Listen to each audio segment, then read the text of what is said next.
kumakain ka sa kaldero, takip ng kaldero. Tapos doon sa puso nila yung gano'n silang kumain, makikain sa mga... Bakit ka nagagalit pag binanatang ka? Sasabihin mo, orchestrated by trolls. Kasi sa ating nakikita, orchestrated, well-funded, old machinery para siraan ang ating kapitalismo. Open yourself up to that, ano? In the first place, alam naman nila na hindi mo ginagawa yan. Kasi nahihirapan siya. Hindi niya malaman kung paano kumain eh. Hindi marunong magkamay. Hindi nga marunong magkamay. Ano ka ba? Daliri. Masa yan. Tatlong daliri. Ano ba? Pag ganyan, gaganunin mo yan. Gaganunin mo na lang yan. May binabagayan yan eh. May binabagayan yung gano'n. Babalik ta rin mo yung kaldero, kumakain ka rin. Wala yun. Ikaw? Siya naman eh. Ikaw naman. Masa yan si Kiko. Sabagay, masa na yan, agriculture. Masa ng tinapay yan. Masa ng tinapay.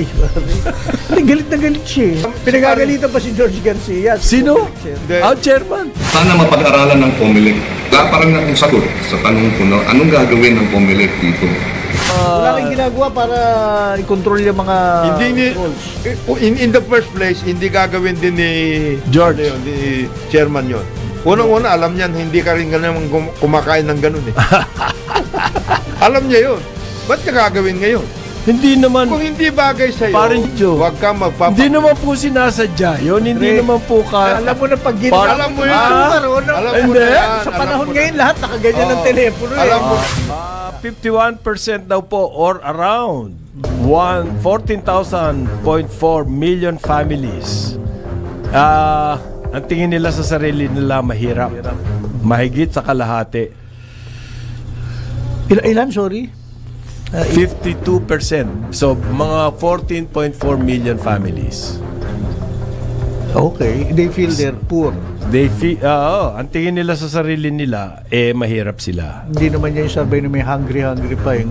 Ay, ba pa yun? Yung hunger, mamaya, pag-usapan natin. Kaya pala ngayon, ang daming mga kandidato. Ang dami sa YouTube, yung kumakain sila, nagkakamay. Para to identify with those guys. Fake daw yun, sabi ni Kiko. Alam mo naman, okay, may I say something? Ano? Kapag ikaw, kasi ito, nagkandidato rin naman si Paring Kong. Naintindihan ko yan. Gusto mo magkamay, kasama ng mga... photo option. Pero ngayon dahil digital, panayan pa YouTube mo yan. Ngayon, pag ikaw ay binanatan at pinagtawanan, huwag ka magagalit.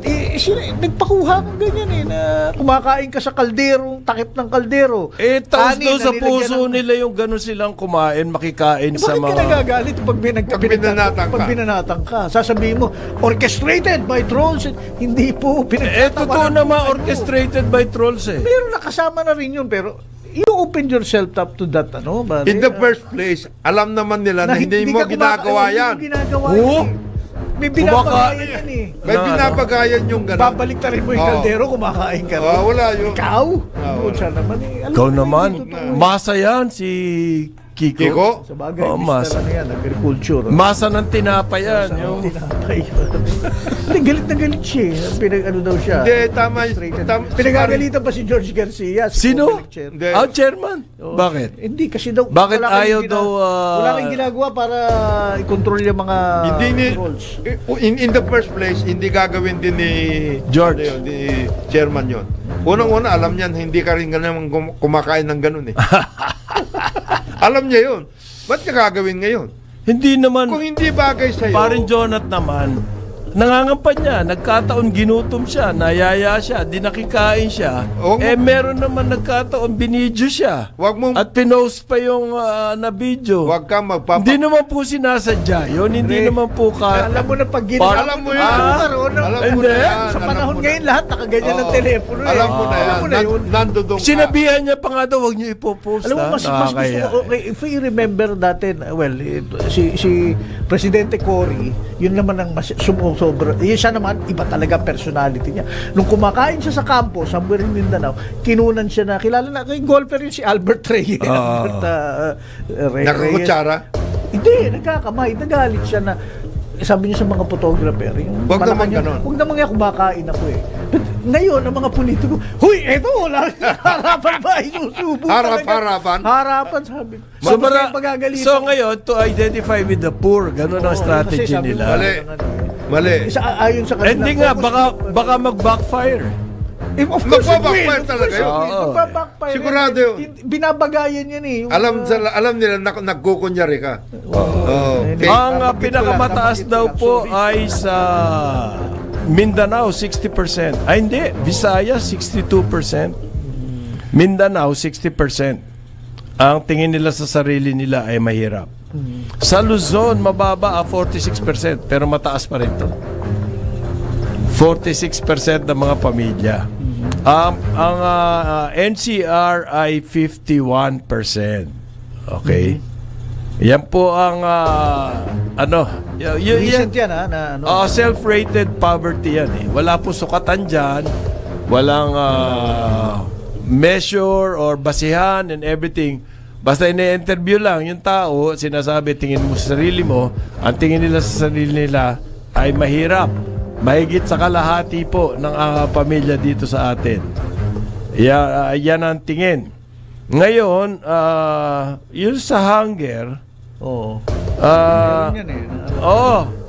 matindi po ang pagtaas ng hunger incidence.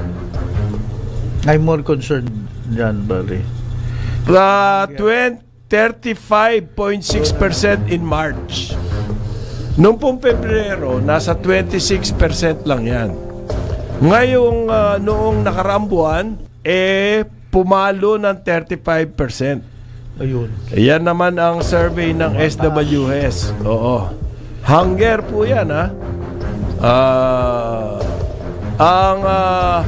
Dati kasi less than 20% lang yan. Noong mga ilang taon na nakakaraan, nasa less than 20%. Ngayon, meron mga iba-ibang kategorya to yung mga non-poor families pero nagugutom pa din, ibig sabihin lumalala. Involuntary hunger po in the past 3 months. Yan ang nakakabigla kasi yung mga hindi nakakakain o gutom at least once itong nakaraang 3 buwan, gano'n. Yun yung moderate. Yung gutom lagi madalas na walang makain. Yun mga nasa 6% ata, parang ganun. To think, ito lagi ko sinasabi. Hindi dapat nangyayari yan yung madalas walang makain. Magtanim ka lamang ng kamote, may makakain ka na eh. Gaano baka ang kamote po dito sa atin tutubo at tutubo maski anong kondisyon ng soil? Bakit hindi wala sila, hindi nila alam yun? Malamang. Kaya wala silang makain. Wala silang pagtatamnan. Kahit sa paso, pwede. Wala silang paglalagyan ng paso. Ano ang problema natin?